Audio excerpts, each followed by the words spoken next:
Saat ini, masalah penganiayaan tidak hanya terjadi terhadap manusia saja, melainkan terjadi juga pada hewan.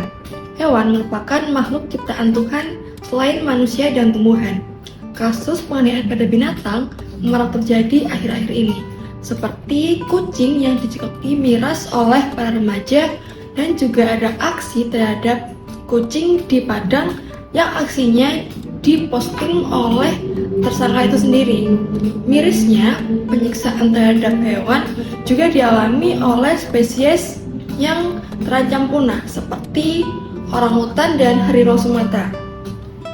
Kekerasan terhadap hewan apabila didefinisikan sebagai serangkaian perilaku yang merugikan hewan, mulai dari pengabaian hak hewan hingga pembunuhan dan penyiksaan. Hewan yang dimaksud dalam definisi ini termasuk hewan liar, hewan ternak, dan hewan peliharaan. Salah satu penyebab yang membuat penganiayaan atas makhluk hidup, yaitu hewan itu sendiri, adalah ketidakpahaman dari manusia itu sendiri, yang mana masyarakat ini kurang akan pemahaman bagaimana cara dalam memelihara hewan tersebut, seperti itu.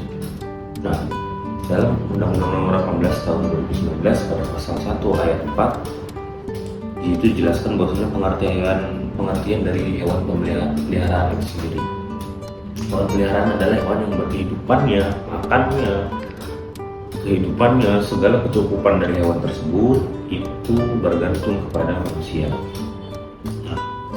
Yang sering terjadi di masyarakat ini seperti yang disebutkan oleh teman-teman saya, kemudian yang sering ada di dalam TV, bahwasanya banyak penganiayaan yang terjadi seperti membiarkan hewan itu kelaparan atau kehausan, kemudian memukul atau menyakiti, terlebih yaitu seperti tindakan ilegal yang membunuh dan mengambil apa yang bisa dimanfaatkan dari hewan tersebut, seperti itu, seperti penyu itu tempurungnya, kemudian harimau itu kulitnya, seperti itu.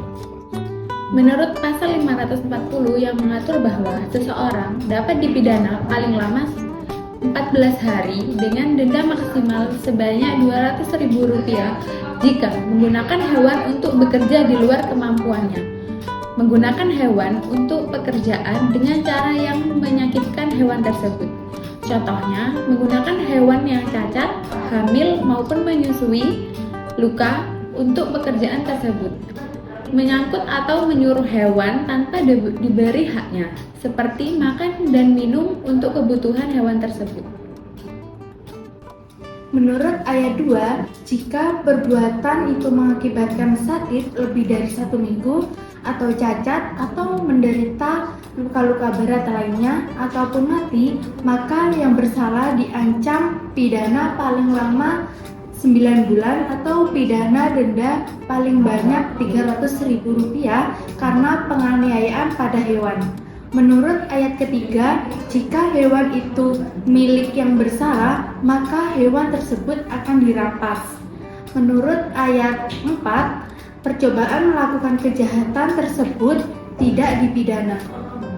Huruf B, barang siapa tanpa tujuan yang patut atau dengan melampaui batas untuk mencapai tujuan itu, dengan sengaja tidak memberi makanan yang diperlukan untuk hidup pada hewan yang seluruhnya atau sebagian menjadi kepunyaan dan ada di bawah pengawasannya, atau kepada hewan yang wajib dipeliharanya. Rasa kasih sayang tidak hanya diberikan kepada manusia, tetapi harus diberikan kepada seluruh makhluk hidup ciptaan Tuhan, termasuk hewan. Stop kekerasan pada hewan. Perlakukan hewan dengan perasaan.